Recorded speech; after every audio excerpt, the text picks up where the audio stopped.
Now, I know Thanksgiving is about the turkey and about the ham, but I'm all about the sides. So today, I'm gonna show you 3 of my favorite side dishes that you can make in less than 20 minutes. The very first one that we're gonna get started with is, it's basically like a sweet potato mash, but we're making it low carb. So in order for this to be low carb, instead of using either sweet potatoes or yams, we're using kombucha squash. So I don't know if you guys have heard, I used to call it kombucha, but it's kombucha squash. I've already started peeling one. So this is what it's gonna look like. You don't wanna keep any of the green because then it will be bitter. But we're gonna go ahead and peel our next one because we are making a big batch.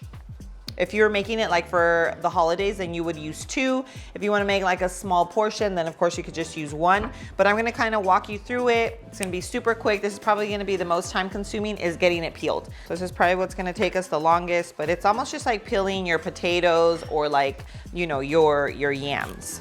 Okay, so we're gonna go ahead and cut this in half. And we are gonna de-seed it, so as you can tell, there are seeds inside. Take these little guys out.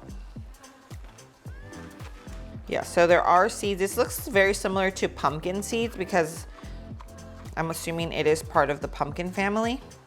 So let's just go ahead and finish de-seeding these little guys. And then we are going to move on to the next step. Okay, so this is, I'm pretty much making them like into chunks. Again, if you want them in little bite-sized pieces, you can do that. I'm thinking this is what's gonna work for me. They're about 1 inch squared. I like that. Okay, so now we have everything diced up. We have our hot water, and now we're just gonna go ahead and get our kombucha in. Okay, so now we're just gonna let this boil until it's fork tender. So these are now fork tender. Okay, so I'm gonna go ahead and strain this and then we'll go ahead and prep it. So we're gonna start off with a little bit of almond milk. Just gonna pour that in. We have our heavy cream. We have some butter and our maple syrup. So this is our sugar-free maple syrup. I use the one from Chalk Zero. This has no sugar. It's just a much healthier alternative to regular maple syrup. So I'll go ahead and leave it linked in the description below. Now we're gonna use a masher to get this all. Okay, so now we're just gonna go ahead and plate our sweet potato mash before we move on to our next recipe.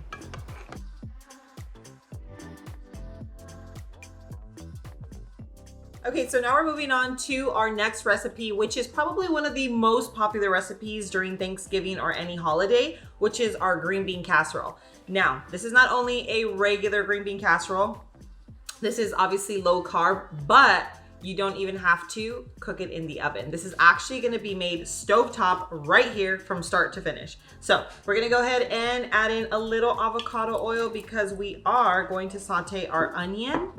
And these, we're obviously gonna cook them just until they are nice and translucent. Okay, and now we're gonna toss in our mushrooms.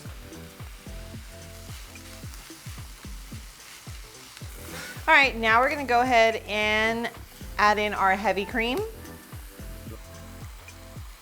We're actually only adding in half the cheese. We're adding in half of our cheese because we are gonna save some for the top.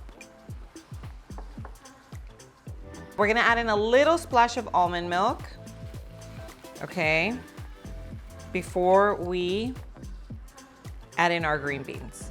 This is literally like one of the easiest sides you can make, even for dinner. Like if you're just trying to make a quick, you know, side dish with your chicken or salmon or anything like that, you can literally whip this up stovetop. You don't have to turn on your oven. It's gonna be full of flavor, nice and creamy. Literally one of the best, I'm telling you. Okay, now we're gonna go ahead and toss in our green beans. Now, I'm just using canned green beans to make life just that much easier.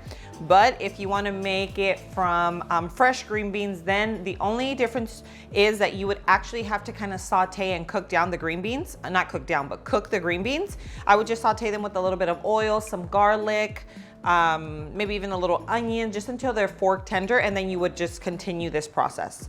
But I mean, a lot of the green bean casseroles out there are literally made with canned green beans. So if you're okay with that, then look at this. It's like literally one of the quickest things you can ever make. So I'm adding in a little garlic powder, some onion powder, and then we obviously cannot forget our salt and pepper. And then of course we're gonna do some salt. Let's give it a good mix. Look at that. And now to finish this recipe off, I'm just gonna top it off with a little more cheese. Of course, this is not only optional, but you're gonna add as little or as much as you want. And now to finish it off, we're just gonna top it with our crispy little onions. And like for me personally, I think like the carbs are worth it. I think this is 3 net carbs for 2 tablespoons all day, because I cannot have a green bean casserole without crispy onions. Like that to me makes the dish. But again, that's completely optional. You're the one that's gonna eat this. So if you wanna omit them, then you totally can. But look at this. Look at this, guys. Green bean casserole in less than 10 minutes. So we're gonna go ahead and finish off the last recipe, which is officially the most popular side dish for Thanksgiving and holidays, the stuffing. So this is also gonna be a stovetop. Like you're literally gonna make stuffing stovetop in a skillet. I'm gonna show you how. So here we have our almond flour. Again, just finely blanched almond flour. What we're making right now is bread. So this is literally like the easiest bread recipe you're ever gonna make, and it actually tastes like bread. It has a really good consistency. You can use this for so many other recipes, but I'm gonna show you how to make stuffing. So we have some baking powder, and just give this a quick little mix so that it's well distributed throughout the almond flour. And now we're gonna toss in our eggs. Okay, so my eggs are room temperature. I always try to make sure that all my ingredients are room temperature. I feel like it just mixes in really, really well. And I recommend that you do the same, but if you don't, it'll still turn out. You'll just have to put in like a little more arm work. And then we have our melted butter. Okay.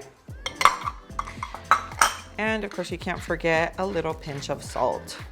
That is it, guys. If you are ever in a pinch where you're like, oh my gosh, I want like bread, I want some like a sandwich, a PB&J, you know, just like a lunch sandwich or something, and you don't have bread on hand, you can literally whip this up. I'm gonna show you how this literally gonna turn into bread. Now, we're not gonna toast it, but this recipe actually toasts really, really well on the stovetop. Perfect. This is the texture and consistency that you are looking for.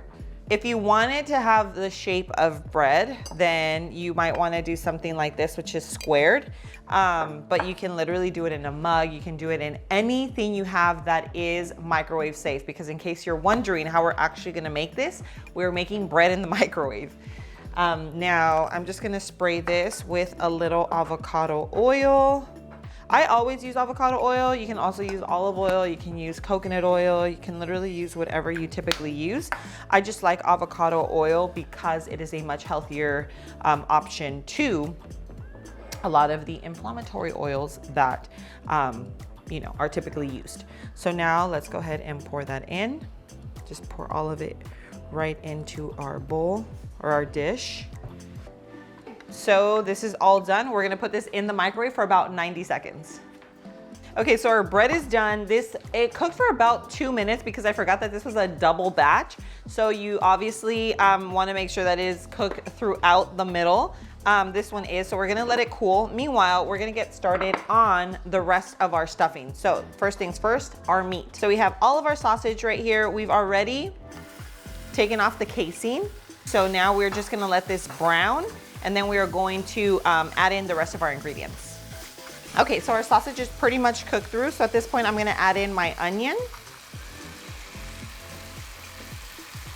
And we cannot forget some minced garlic. Okay, give that a good mix. We're gonna add in our celery. I try to cut it as finely as, you know, at least to my liking, but you can cut it as big or as little as you like. Okay, so our sausage, celery, garlic, onion, it's all nice and cooked. Now, obviously I left my sausage pieces bigger because that's how I personally like them, but you can obviously make them like leave it ground, leave them, you know, whole, whatever you'd like. I am gonna add in a little garlic powder. We're gonna add in some garlic powder, a little onion powder, salt, pepper. Yeah, you can add if you like it in your stuffing, you can add rosemary, thyme. I mean, there's even like a Thanksgiving seasoning that has everything all together. You can add that into it. I'm keeping it pretty simple. This is more of like a traditional, or at least what I like in my stuffing. So that's what we're going with. But for your stuffing, you're gonna add what you like. So if you make it just like this, it's gonna be absolutely delicious. You're gonna love it. But you can definitely add the, you know, the rosemary, thyme, sage, all that good stuff. Okay, now let's go ahead and add in our bread. Now to make everything just kind of come together, we are gonna add some bone broth, and this is just beef flavor. You can use chicken flavor, you can use vegetable, whatever you like. I like using bone broth just because it adds more nutrients, obviously full of protein, collagen, like it makes it just that much more healthy. So I'm gonna go ahead and add that. And now we're gonna add in some spinach. I'm just kind of cutting them in threes so that we don't have like big spinach pieces in here. But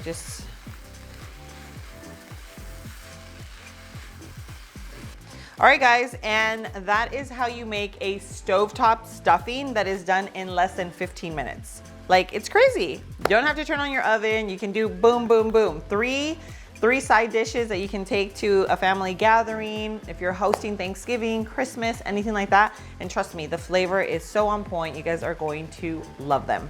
Guys, I'm gonna leave all the recipes linked in the description below. I hope you guys like all three of these. They're super easy to make, super delicious. Your family's gonna love them.